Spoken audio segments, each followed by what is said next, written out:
Right now I am headed up to Garnet Ghost Town. We're gonna check out the town and see what it's like.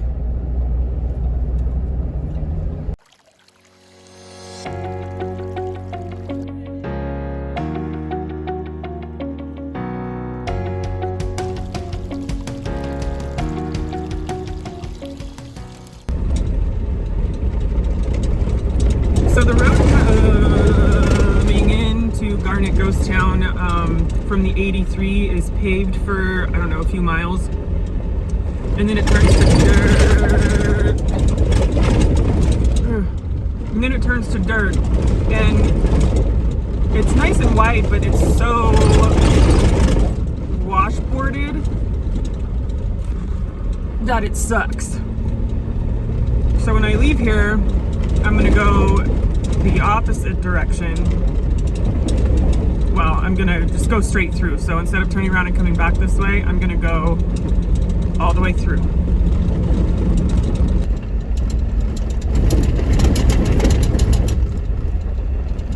"10 miles an hour." So the Jeep needed to cool down a little bit, so we're gonna stop and check out this little cemetery. Who was Frank Hamilton? No one really knows. Simple grave markers pay a humble tribute to the five miners buried in the Sand Park Cemetery between 1894 and 1914. Little more is known than their names and year of death. Most of the other hard rock era miners who had family and means chose to be buried in consecrated ground in metropolitan areas like Missoula or Deer Lodge.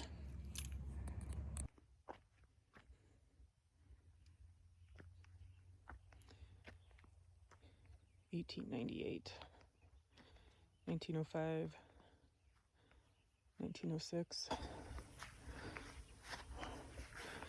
1914.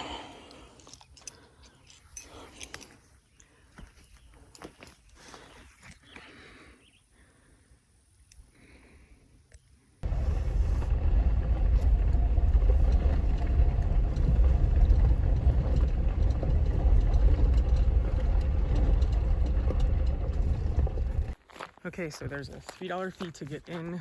We're gonna go pay our fee. They do have pit toilets here. But yeah, let's pay our fee.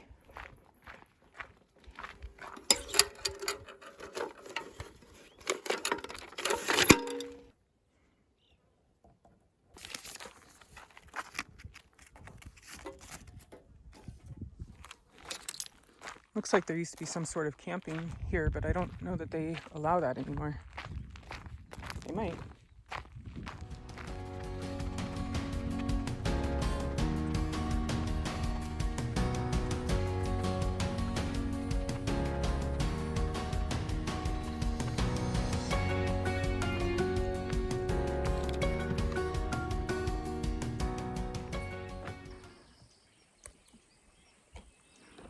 So cool.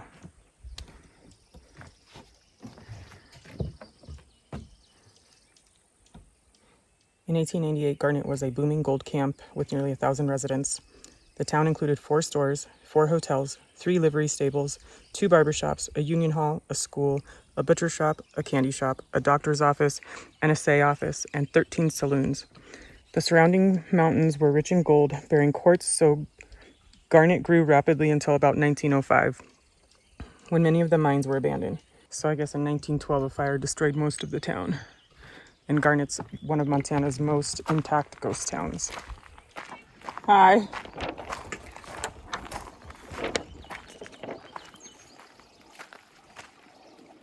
was scared a bear had snuck in there. Nuh-uh, does that happen?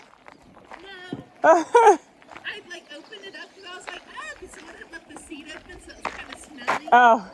And then like I was all like, uh-oh. I was going down there and I'm like, man, if a bear really got in here. I snuck in there. Yeah.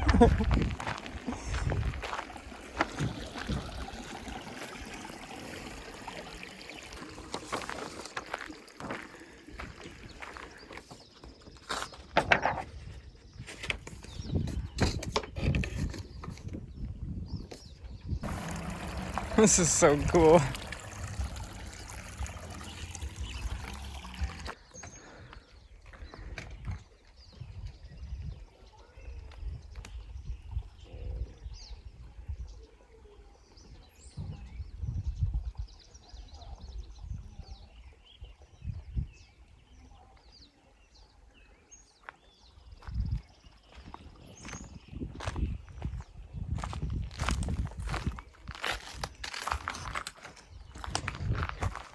Okay, who are you talking to? I talk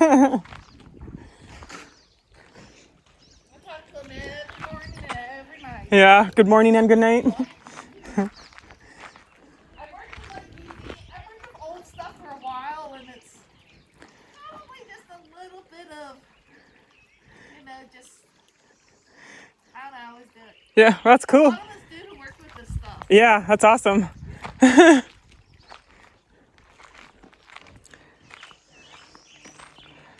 So I guess this used to be a speakeasy.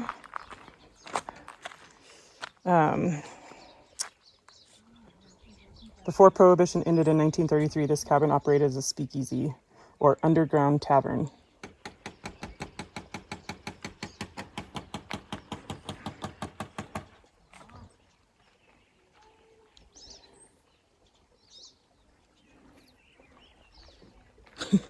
I love that. She's talking to all the ghosts.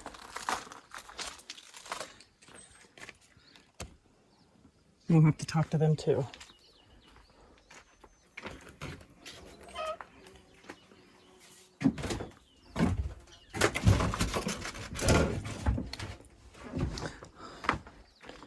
Let's start over at the one she just opened.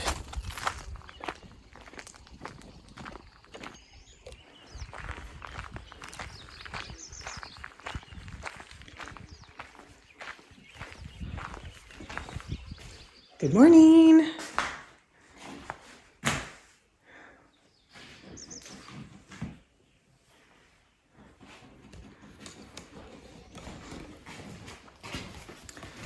The Kelly Saloon.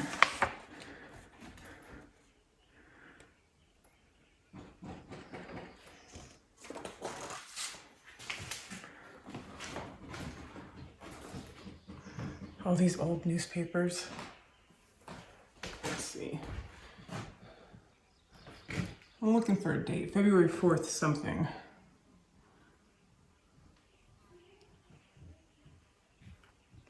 The wallpaper on the partition wall dates to 1926, when a family moved in, added the wall, and transformed the saloon into their living quarters. Thirsty men walked through these doors as long as the building served as a saloon. In 1898, L.P. Kelly paid $1,500 for the business. Inside, he poured drinks to miners, ready to relax, play cards, and trade stories. Fearing their reputation would be tarnished, respectable women were not seen in any of Garnet's 13 saloons. They shared conversation and sometimes beer upstairs with Miss Kelly in the family residence, entering discreetly from an outside back stairway.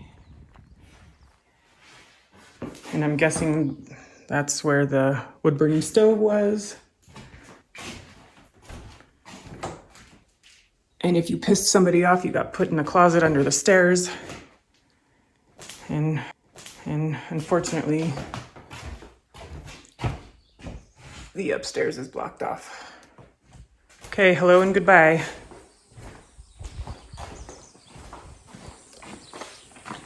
Right there, I guess, is where it would have happened, because there's a door.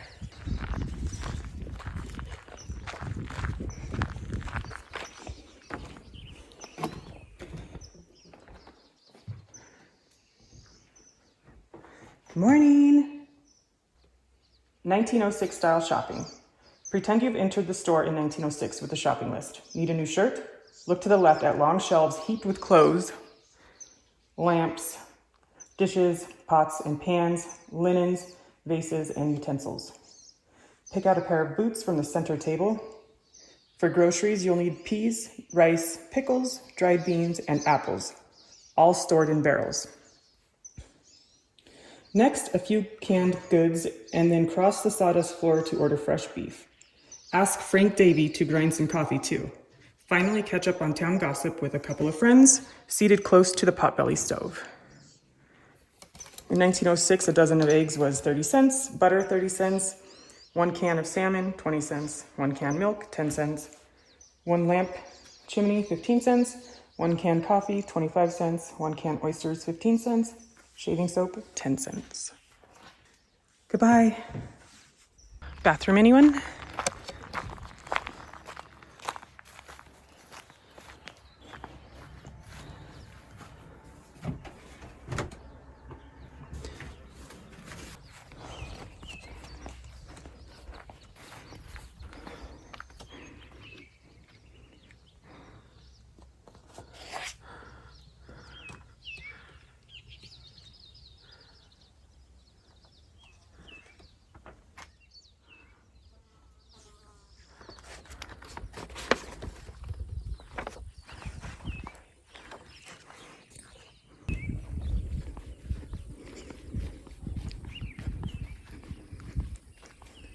Horsepower depended on Billy Liberty's forge.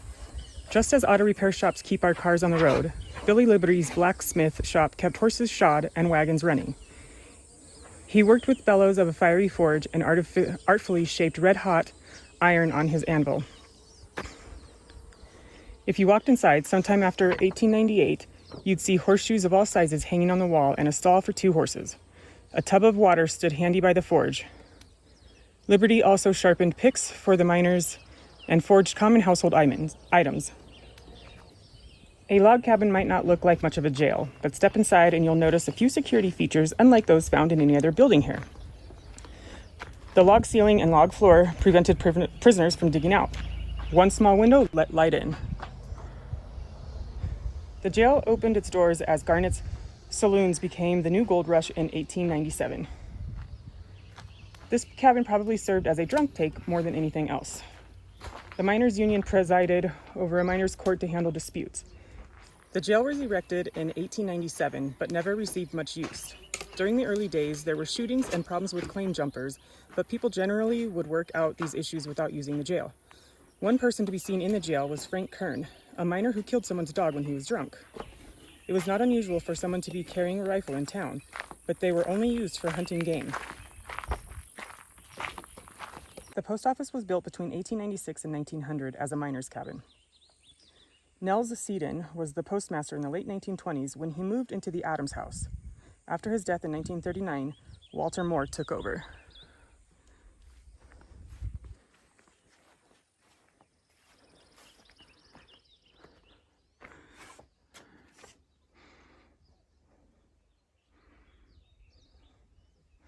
It's got a new roof. The Adams house was built between 1896 and 1900. It was among the nicer homes in Garnet, although constructed from logs, not boards, as it appears. A covered passageway led to the woodshed and outhouse. Miss Jeanie Adams filled her parlor with plants, which further added to its fine appearance, as did a white picket fence around the front yard. The Adams family lived here from 1904 to 1927. Miss Adams had the post office in the house until 1910. In 1927, a second family, Nels and Lena Seaton, moved in.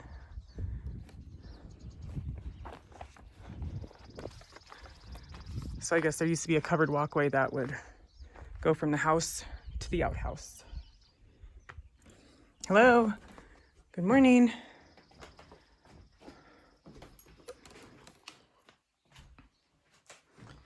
Mary Jane and her parents shared these 2 rooms. She often played with a doll and Buggy, but her best friend in a town with few children was her beloved black cat. When Sam Adams' ill health forced them to move to Missoula, they had to wait a year before he could return to move the furniture. The cat had to find a new home in Garnet. Ooh, that's cool.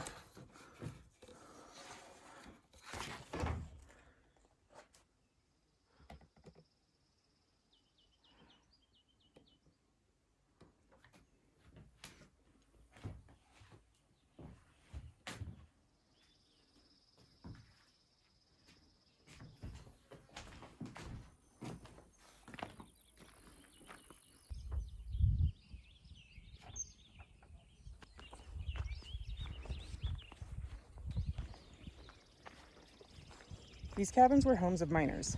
They built their cabins quickly using whatever materials was most easily obtained, so more time could be put into mining.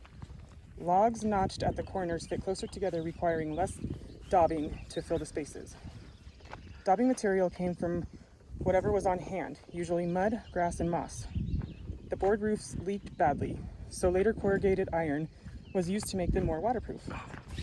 Glass windows were so expensive that putty was used to put broken pieces back in the hole.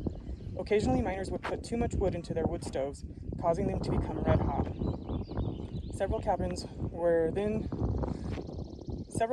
known to have burned down in this manner. I wonder why the doorways are so small. Did they just get filled in with mud over time?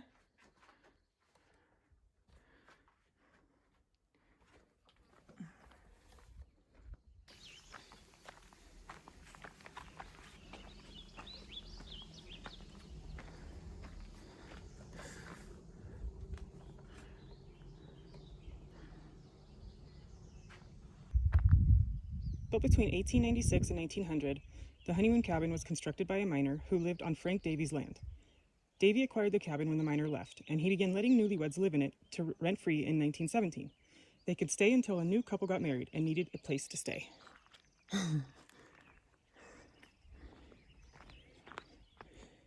No rent for newlyweds.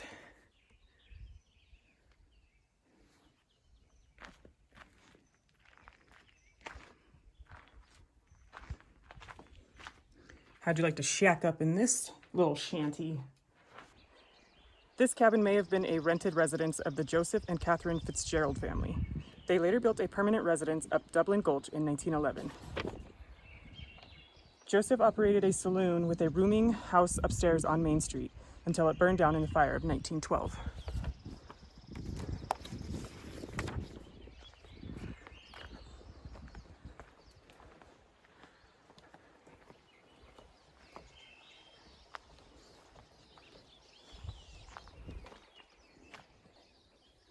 The McDonald cabin was built by the Hall brothers in the early 1930s. It lacks the board-on-board roof typical of the earlier 1890s cabins. This cabin can be rented in the winter. That's interesting. So I guess people can stay here. Yeah, they got firewood.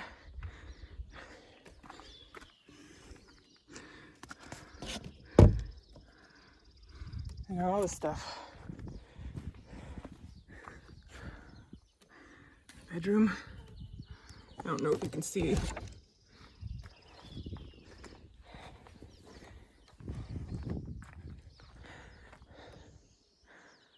How cool would it be to rent out one of these cabins and then walk the ghost town at night? I wonder if you can. All right, here we go. Uphill.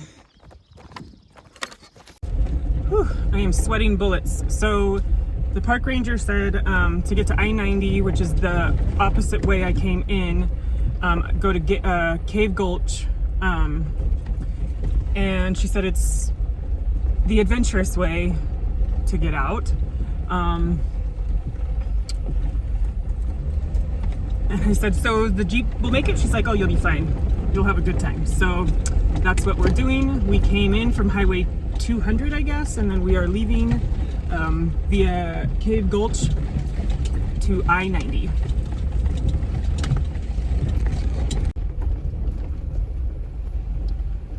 So the road is only wide enough to fit one car, and there's not very many pullouts. So let's hope nobody's coming up as I'm going down.